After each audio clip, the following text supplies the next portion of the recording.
नमस्कार। जब ये सवाल मेरे सामने आता है कि नेहरू के पुरखे मुसलमान थे या नहीं थे, तो समझ में नहीं आता कि शुरू कहाँ से करूँ। चलिए यहाँ से शुरू करते हैं कि क्या फ़र्क पड़ता है। क्या फ़र्क पड़ता है कि नेहरू के पुरखे मुसलमान थे या हिंदू थे। नेहरू ने जो राजनीति की वो धर्म की राजनीति तो थी नहीं। वो तो इस कदर सावधान थे कि अपने राजनीतिक जीवन में कभी भी किसी धार्मिक मंच पर भागीदारी नहीं की, किसी धार्मिक नेता के साथ कोई मंच शेयर नहीं किया। वो एक ऐसी राजनीति के पक्षधर थे जो कहती थी कि धर्म को अपने घर में रखो और सार्वजनिक जीवन में धर्म का कोई स्थान नहीं है।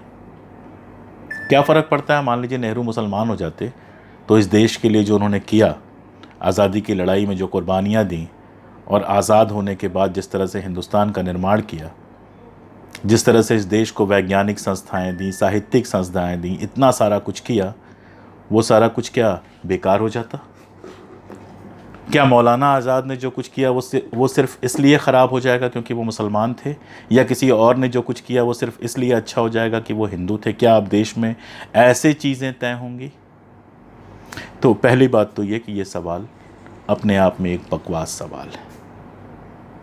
लेकिन चूंकि मैं इतिहास का आदमी हूं और ये सवाल पूछा जाता है, तो इतिहास के नज़रिए से ये उत्तर देना मैं ज़रूरी समझता हूं। सबसे पहली बात तो यही कही जाती है कि भाई नेहरू नाम का तो एक ही परिवार है, नेहरू के नाम से तो कोई और परिवार ही नहीं है, ये नाम ही फर्जी है। तो भैया ये आपकी गलतफहमी है कि नेहरू के नाम से परिवार नहीं है। अगर आपने बीके नेहरू का नाम सुना होगा और बीके नेहरू की किताब पढ़ी होगी, नाइस गाइज फिनिश सेकेंड, तो उस किताब में जिक्र आता है कि वो साउथ इंडिया गए हुए थे और साउथ इंडिया में उनको एक नेहरू नाम का व्यक्ति मिला था, जिसका जो उपनाम था वो नेहरू था, जाति नाम नेहरू था। इसके अलावा जब मैं कश्मीर गया तो वहाँ छानपुरा इलाके में मैं टहल रहा था, तो छानपुरा में मुझे एक मकान दिखा डॉक्टर नेहरू का, जिसकी तस्वीर मैंने ले ली। वो तस्वीर आप इस समय देख पा रहे होंगे। वो डॉक्टर नेहरू कश्मीर में ही रहते हैं। दरअसल कश्मीरी उपनाम, कश्मीरी पंडितों के जो उपनाम हैं उनके बारे में आपकी जानकारी अक्सर बहुत कम होती है। आप समझते हैं कि अब पंडित है तो मिश्रा होगा, तिवारी होगा, शुक्ला होगा। भाई कश्मीरी पंडितों के नाम मिश्रा, तिवारी, शुक्ला नहीं होते हैं, बड़े अजीब अजीब से नाम होते हैं। कितने किस्सू परिवारों को जानते हैं आप, कितने थुस्सू परिवारों को जानते हैं आप, कितने बख्शी परिवारों को आप जानते हैं, कितने जमा शेर परिवारों को आप जानते हैं, कितने मुल्ला परिवारों को आप जानते हैं। आनंद नारायण मुल्ला प्रसिद्ध शायर रहे हैं कश्मीरी पंडित। कितने मुल्ला परिवारों को आप जानते हैं। कश्मीरी पंडितों के जो नाम पढ़ने का किस्सा है वो बहुत अलग अलग है। मैं कुछ उदाहरण के साथ आपको बता देता हूँ। बख्शी नाम उनको मिला जो बख्शी नाम वाले पंजाबी अधिकारी के साथ काम कर रहे थे, उन्होंने अपने नाम में बख्शी लगा लिया। ऐसे ही मैंने बताया कि मुंशी जाति नाम जो है किसी सिख या अफगान सूबेदार के समय जो मुंशी बनाया गया उनके नाम के साथ मुंशी लग गया। ऐसे ही मिश्री नाम लगा, तुर्की नाम लगा, ऐसे ही वज़ीर नाम लगा। चकबस्त होते हैं कश्मीरी पंडित, जिनको चक जो है ज़मीन के टुकड़े से जो नाम निकला हुआ। अंबरदार होते हैं, अंबर का मतलब भंडार होता है। क्या आप सोच सकते हैं कि कश्मीरी पंडितों का एक जाति नाम बजाज होता है? बजाज नहीं, बजाज, दोनों ज पे नुक्ते होते हैं। ये कपड़ों के जो व्यापारी थे उनको बजाज कहा गया कश्मीरी पंडितों को। जो बर्तन का व्यापार करते थे उनका नाम भान पड़ा। फोतेदार नाम जो है वो कोष जो संभालते थे उनका नाम फोतेदार पड़ा। हकीम पड़ा, वज़ा पड़ा, वज़ा जो है रसोइये का काम जो करते थे उनका नाम वज़ा पड़ा। खेर के बारे में मैं कई बार बता चुका हूँ कि कश्मीर में जो वज़न उठाने की इकाई है खरवार, वो गधे से बनी हुई है, गधे को खर कहते हैं। तो गधे की पीठ पे जितना वज़न एक बार में आता है उसको खरवार कहते हैं। तो जो लोग ये गधे का व्यापार करते थे उनका नाम खेर पड़ा। ऐसे ही तमाम सारे पारिमू नाम आप पाएंगे। जो बाहर से आए लोग थे, जो धीरे धीरे कश्मीरी पंडित समाज में रच बस गए, उनका नाम पारिमू पड़ा। क्या आप उत्तर भारत के यूपी, बिहार, मध्य प्रदेश में ये सारे जाति नाम पाते हैं? इनके बारे में तो आप सवाल नहीं करते। फिर नेहरू पे इतना सवाल क्यों? नेहरू के बारे में नेहरू जी ने खुद बताया है कि जब उनके पुरखे राजकौल दिल्ली में आए तो नहर के किनारे उनका घर बना तो नेहरू नाम लिया। हालांकि एक कश्मीरी इतिहासकार हैं, उनका कहना है कि ये बात सही नहीं थी।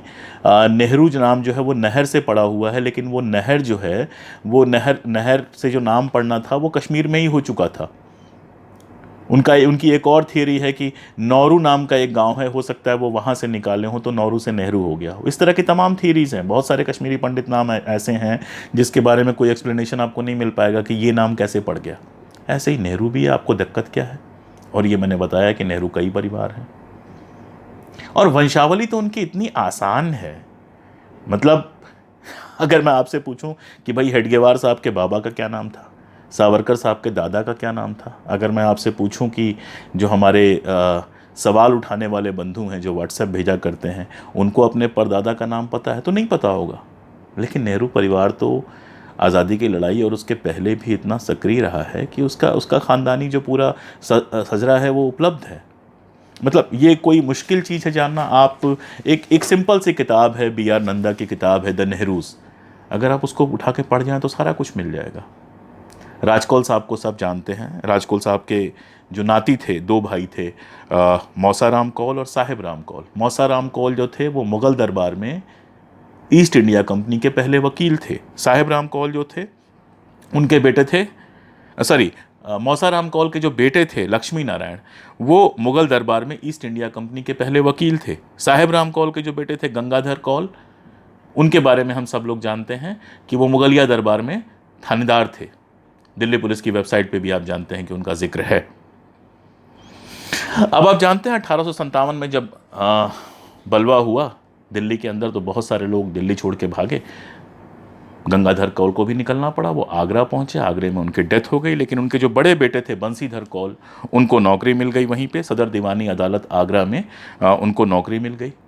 जो दूसरे नंबर के थे नंदलाल कौल, वो और आगे निकले, वो खेतड़ी के दरबार में पहुंचे और वहाँ दीवान के पद तक गए।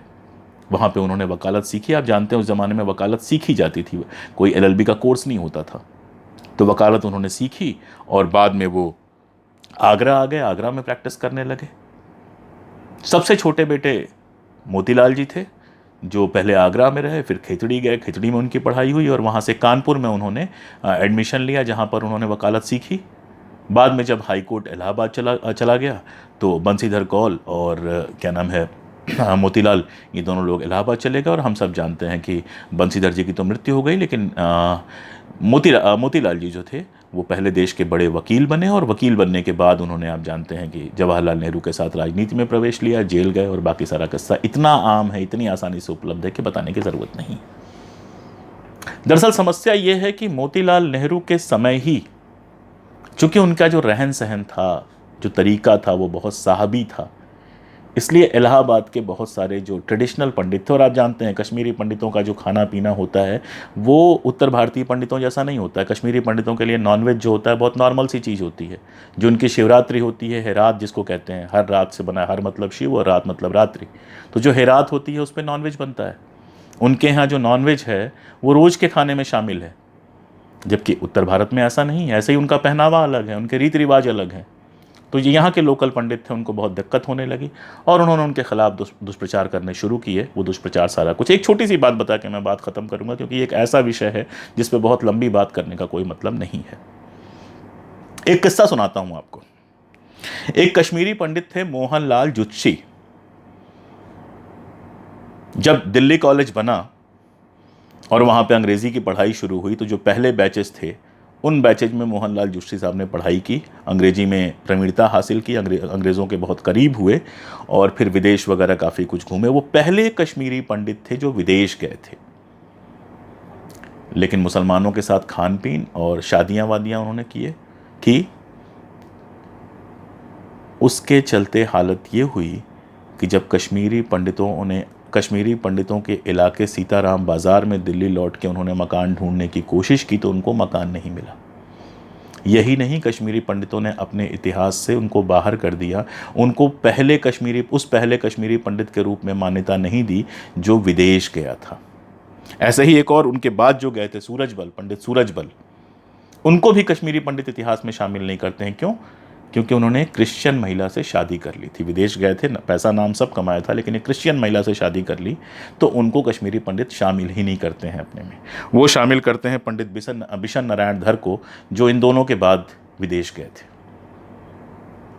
तो इतना रूढ़िवादी समाज था कश्मीरी पंडित समाज। इसी सीताराम बाजार में रहने वाले कश्मीरी पंडित समाज के पंडित जवाहर मल की बेटी कमला कौल से शादी हुई थी जवाहरलाल नेहरू की, जिनको आप कमला नेहरू के नाम से जानते हैं। एक छोटा सा सवाल है कि ये जो बकवास सारी फैली हुई है, ये अगर 1% भी सच होती तो एक जाने माने व्यापारी जो जवाहर मल थे और उसी सीताराम बाजार के कश्मीरी पंडित, जिस सीताराम बाजार ने मोहनलाल जुस्सी और उसके बाद सूरज बल साहब को कश्मीरी पंडित मानने से इनकार कर दिया था, उसी कश्मीरी पंडित समाज का कोई प्रतिष्ठित ब्राह्मण अपनी बेटी की शादी कर देता। इस सवाल का जवाब देने में भी मुझे चिढ़ आती है, क्योंकि ये सवाल क्यों किए जाते हैं इस पर मैं बात ख़त्म करूंगा। ये सवाल इसलिए किए जाते हैं क्योंकि नेहरू की जो पर्सनालिटी थी, नेहरू की जो विद्वत्ता थी, नेहरू का जो योगदान था, उसके सामने इनके अपने आरएसएस के लोगों के और ये जो आईटी सेल के लोग हैं, इनके अपने जो हीरो हैं, वो बौने पड़ जाते हैं, उसका मुकाबला नहीं कर सकते हैं। और जब उसका मुकाबला नहीं कर सकते हैं तो इस तरह की घटिया बातें फैलाते हैं। मैं एक आखिरी बात आपसे करूं, जिन्ना के बारे में सब जानते हैं कि जिन्ना 2nd जनरेशन मुस्लिम थे, उनके दादा ने धर्म परिवर्तन किया था, लेकिन जब वो पाकिस्तान गए, जब उन्होंने पाकिस्तान बनाया, तब तो किसी ने ये सवाल उनसे नहीं किया कि भैया तुम्हारे पुरखे तो हिंदू थे, तुम गद्दार हो। उनको तो कायदे आज़म कहा पाकिस्तान ने, आज भी उनकी फ़ोटो पाकिस्तान में हर जगह लगी मिलती है, उनसे ये सवाल कभी नहीं किया गया। फिर यहाँ ही इतना नाटक क्यों है कि जवाहरलाल नेहरू जैसे व्यक्ति को, जिसने इस देश के निर्माण में इतनी बड़ी भूमिका निभाई है, उसको ऐसे घटिया सवाल पूछे जाते हैं। इसको ज़रा लंबा करके देख लीजिए। मान लीजिए ये लोग जो घर वापसी चलाते हैं, उसमें कोई मुसलमान कहे कि चलो भाई हिंदू धर्म बड़ा अच्छा है, हम हिंदू बन जाते हैं, अब चलो वो हिंदू बन गया, तो पहली बात तो ये कि 2 पीढ़ी के बाद, 1 पीढ़ी के बाद उसके बच्चों को ताना सुनना पड़ेगा कि तुम तो मुसलमान ख़ानदान से हो। ये एक सवाल तो है कि उसकी जाति क्या बनाएंगे, उसको पंडित तो बना नहीं सकते, ठाकुर तो बना नहीं सकते, हद से हद दलित में उसको शामिल करेंगे। तो भैया ये घर वापसी अभियान का मतलब क्या है जब तुम लोगों को सम्मान ही नहीं दे सकते हो। तो मैंने आपको बताया जवाहरलाल नेहरू की हिस्ट्री, इसी बहाने हमने थोड़ी सी पढ़ ली। पंडित नेहरू के ऊपर एक अच्छी किताब, मैंने नेहरू फैमिली के ऊपर एक अच्छी किताब आपको बताई। इसके अलावा कश्मीर और कश्मीरी पंडित में मैंने कश्मीरी नामों का जो मेरी किताब है कश्मीर और कश्मीरी पंडित, उसमें कश्मीरी नामों का जो पूरा खेल है बहुत डिटेल में डिस्कस किया है। और ये भी बताया है कि वेशभूषा पर मत जाइए। 17वीं 18वीं सदी में विदेश से आए हुए तमाम लोगों ने कश्मीर का संस्मरण लिखते हुए लिखा है कि यहाँ न पंडित जो है वो पंडित लगता है, न मुसलमान लगता है। इनका रहना सहना खाना पीना ये सारा कुछ जो है वो इतना एक जैसा है कि हिंदू और मुसलमान में फ़र्क कर पाना मुश्किल है। इसीलिए गंगाधर नेहरू के जो आप फ़ोटो देखते हैं, उन फ़ोटो को देख के बिल्कुल कंफ्यूज न होइए। मुगलिया दरबार में चाहे वो हिंदू हो चाहे मुसलमान हो, उसको वही ड्रेस पहनना पड़ता था। जैसे सूट टाई लगाते हैं जो हमारे यहाँ बड़े अधिकारी होते हैं, बड़े कारपोरेट होते हैं, लेकिन सूट टाई लगाने से क्रिश्चियन नहीं बन जाते, वैसे ही उस समय मुगलिया दरबार था, उसका वही ड्रेस था। वो ड्रेस पहनने से कोई मुसलमान नहीं बन जाता। और ये बात फिर से दोहराऊं कि तय इस बात से नहीं होता है कि किसके पुरखे हिंदू थे या मुसलमान थे। तय इस बात से नहीं होता है कि कौन हिंदू है या मुसलमान है। तय इस बात से होता है कि उसने क्या काम किया, कैसा काम किया। ये एक घटिया तरीका है कि किसी को गलत बताने के लिए आप मुसलमान बताएं। इस बात से इस देश में कोई फ़र्क नहीं पड़ना चाहिए कि कोई हिंदू है या कोई मुसलमान है। इस देश के पुरखे मौलाना आज़ाद भी थे, महात्मा गांधी भी थे, नेहरू भी थे। इस देश का पुरखा वो हर व्यक्ति है जिसने इस देश के निर्माण में योगदान दिया। यही फ़र्क था पाकिस्तान और हिंदुस्तान में। जब हिंदुस्तान बनाया गया तो हिंदुस्तान एक ऐसा ख्वाब था जो भगत सिंह का ख्वाब था, जो गांधी का ख्वाब था। वो एक ऐसा ख्वाब था जहाँ हिंदू, मुसलमान, सिख, ईसाई सभी मिलजुल कर रह सके। इसीलिए जो अच्छा है वो अच्छा है, जो बुरा है वो बुरा है। किसी जाति धर्म से होने के कारण न तो कोई अच्छा होता है, न तो कोई बुरा। अगर